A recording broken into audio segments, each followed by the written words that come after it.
This needle valve moves in and out. I try and put it so that it's all the way out the front. That way, when I release the button, the needle valve goes to the front and everything stops. The air stops, the paint stops, okay? And as I push the button again, things start going again. Airbrush has a piece on the end that matches the needle valve. Needle valves come in 3 sizes, small, medium, and large, depending upon how much paint you want to come out the end. I like to use a small one because I put paint on very thin layers.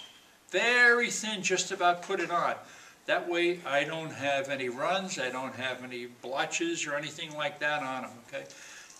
Airbrushing is nothing more than technique and cleaning the brush. If you clean the brush thoroughly all the time, you never have any problems, okay? I can replace this needle valve, I can unloosen the nut, pull it out. If I replace that, I also replace this tip on the end.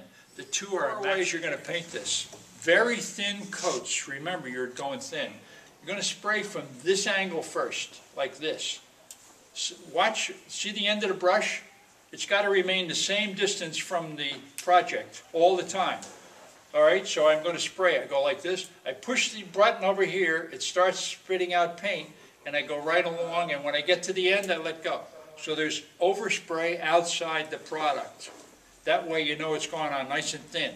So I'll spray this way, then I'll take the object and I'll spray this way, then I'll spray this way, then I'll spray this way, and all the time it's so that I get in all the nooks. It should show wet, and then you know it's okay, because it's going to dry instantly. When you want to help it dry it, I always use a hairdresser, and I used to knock it down to 15 because I'm spraying with water-based paint, and I don't want it to dry before it hits the surface. And usually that's what happens. If you're blowing it out at 35 or 50 pounds, it's going to dry before it hits that surface.